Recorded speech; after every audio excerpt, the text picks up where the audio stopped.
हमारी दुनिया कक्षा 7 भाग 2 और तीसरा चैप्टर करेंगे प्रश्न उत्तर आंतरिक बल व उससे बनने वाली भू आकृति। प्रश्न और उत्तर की श्रृंखला में आगे बढ़ते हैं। पहला प्रश्न है, छोटा नागपुर क्या है? एक पठार है। क्या है? तो छोटा नागपुर एक पठार है। भू सतह पर भूकंप के केंद्र के ऊपर स्थित स्थान क्या कहलाता है? अधिकेंद्र कहलाता है। यहाँ पर देखिए, यहाँ पर दिखाया गया है ये अधिकेंद्र है। क्या है? भूकंप का फोटो अधिकेंद्र दिखाया गया है जो कि भूकंप के बारे में बताता है। यहाँ पर ज्वालामुखी के बारे में बताया गया है। ये पठार है, ठीक है। और यह संचयन पर्वत है। आगे भ्रंश घाटी है और यह मोरदार पर्वत, अभ्रंश पर्वत।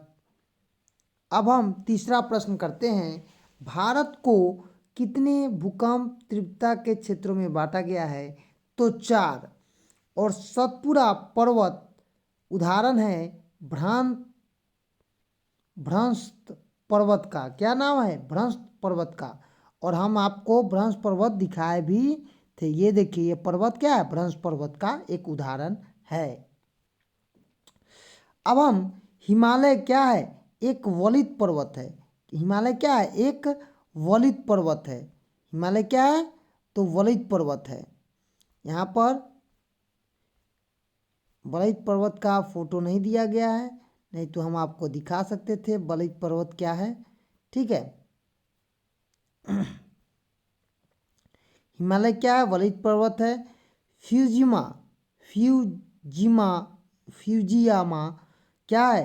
तो संचय पर्वत है। अरावली विशिष्ट पर्वत है और दक्कन लावा निर्मित पठार है।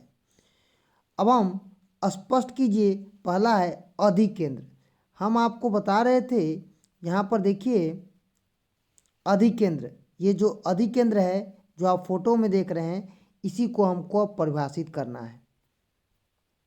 चलिए अब अधिकेंद्र के बारे में हम समझते हैं। तो पृथ्वी के ऊपर उद्गम क्षेत्र के ठीक सामने का भाग अधिकेंद्र कहलाता है। भूकंप का अधिक कुप्रभाव अधिकेंद्र के पास होता है और इसके चारों ओर क्रमशः कम हो जाता है। यहाँ क्या है? ये जो आप फोटो देख रहे हैं ये अधिकेंद्र है। और यह आप देखिएगा भूकंप जहाँ उत्पन्न हो रहा है उसके बगल में है, ठीक है। अब हम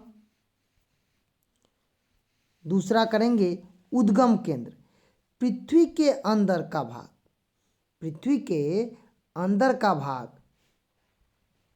जहाँ से भूकंप प्रारंभ होता है उस भाग को हम उद्गम केंद्र कहते हैं। तात्पर्य है कि उद्गम केंद्र तथा अधिकेंद्र ठीक आमने सामने होता है। यहाँ पर देखिए, आपको फोटो में भी दिखाया जाएगा।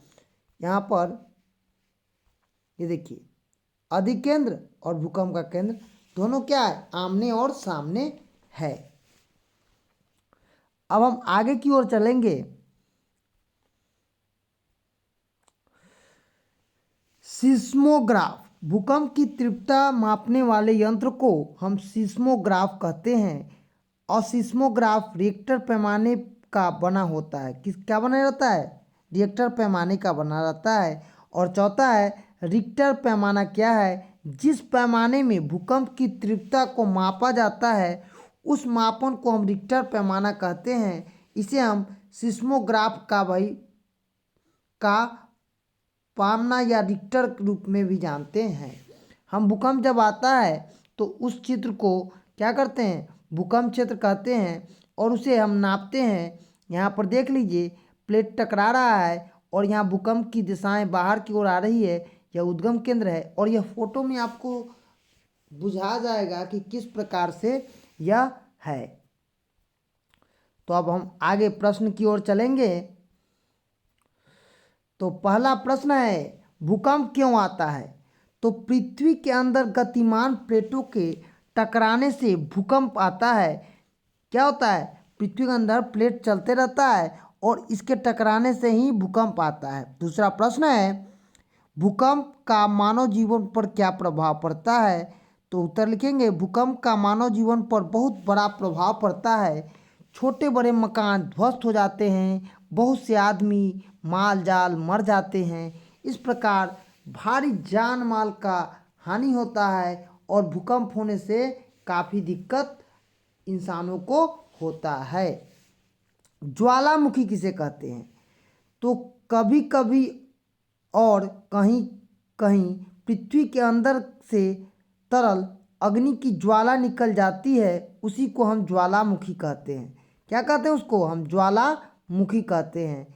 और आप यहाँ पर ये देखिए, ज्वालामुखी का उदाहरण बड़ी सुंदरता के साथ दिखाया गया है। यह ज्वालामुखी का देखिए यहाँ पर क्या हो रहा है, निकल रहा है। अब ज्वालामुखी आप समझ चुके हैं। आगे प्रश्न है, पृथ्वी के आंतरिक शक्तियों के परिणाम स्वरूप निर्मित होने वाली स्थलाकृति कौन सी है, वर्णित कीजिए। तो उत्तर लिखेंगे, पृथ्वी की आंतरिक शक्तियों के परिणाम स्वरूप निर्मित होने वाली स्थलाकृति अनेक है। ज्वालामुखी पर्वत पृथ्वी की आंतरिक शक्ति का परिणाम है। वैसे ही पृथ्वी की आंतरिक शक्ति से पहाड़ बनते हैं, पहाड़ियाँ बनती हैं और पठार भी बनते हैं। पठारों पर भी पहाड़ी दिखाई पड़ती है और हम पहाड़ों पर भी क्या करते हैं, पठार देखते हैं। यहाँ सब देखिए, ये सब पर्वत का ही एक रूप है। ठीक है, ये सब पर्वत का ही एक रूप है। तो आप इन चीज़ों को भी समझते चलिए, जो आपके लिए काफ़ी महत्वपूर्ण होगा। अब हम लोग पर्वत के प्रकारों का उदाहरण सहित वर्णन करते हैं। तो पर्वत के उदाहरण देखिए, 4 प्रकार के पर्वत होते हैं। कितने प्रकार के पर्वत होते हैं? 4 प्रकार के। पहला होता है वलयित पर्वत, दूसरा है भ्रांशोवत पर्वत, तीसरा है संचयन पर्वत तथा चौथा है अवशिष्ट पर्वत। तो हम पहला पर्वत के बारे में समझते हैं। इसको हम वलित पर्वत कहते हैं। धरातलीय भाग पर उत्पन्न दबाव के कारण चट्टानों में बल पड़ने लगता है। इससे वहाँ की धरातल क्या हो जाती है, ऊपर उठ जाती है। इसे हम वलयित पर्वत बनाता है। उदाहरण के लिए एशिया का हिमालय, यूरोप का रॉकी, यह उसका वलयित पर्वत का उदाहरण है। दूसरा है भंस्रोत पर्वत। धरातल पर कहीं और कभी भी समानांतर अभ्रंश के बाद बीच का भाग ऊपर उठ जाता है और पर्वत या देखने लगता है। ऐसे ही पर्वत को भ्रांशोथ पर्वत कहते हैं, जैसे यूरोप का ब्लैक फॉरेस्ट और भारत का विंध्याचल। तीसरा है संचय पर्वत, जो कि ज्वालामुखी द्वारा निकलने वाले लावा ठंडा होकर संचित होते हैं। कालक्रम में यह कालांतर में संचित लावा का ढेर लग जाता है और पर्वत बन जाता है। इसी को हम संचयन पर्वत कहते हैं, जैसे जापान का फ्यूजियामा तथा अफ्रीका का किलिमांजारो। और चौथा है अब अवशिष्ट पर्वत। हवा,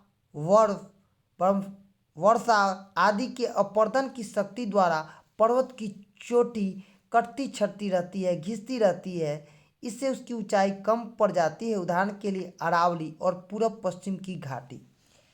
आगे प्रश्न है, भूकंप से होने वाली क्षति से हम कैसे बच सकते हैं?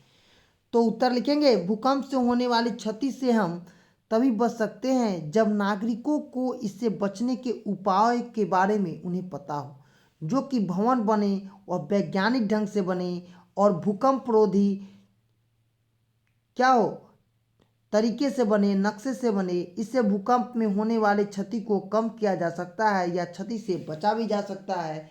और हमें भूकंप से बचने के लिए क्या करना चाहिए? कोने में नुका जाना चाहिए। तो आज हम लोग जो यह पर्वत श्रृंखला पढ़े हैं, आपको पता होगा आंतरिक बल व उससे बनने वाली आकृति। ये आप उदाहरण के रूप में देख भी रहे हैं यहाँ पर। तो आंतरिक बल व उससे बनने वाली भू आकृति प्रश्न और उत्तर किए हैं, जो बिहार बोर्ड कक्षा 7 के विद्यार्थियों के लिए अति महत्वपूर्ण होगा।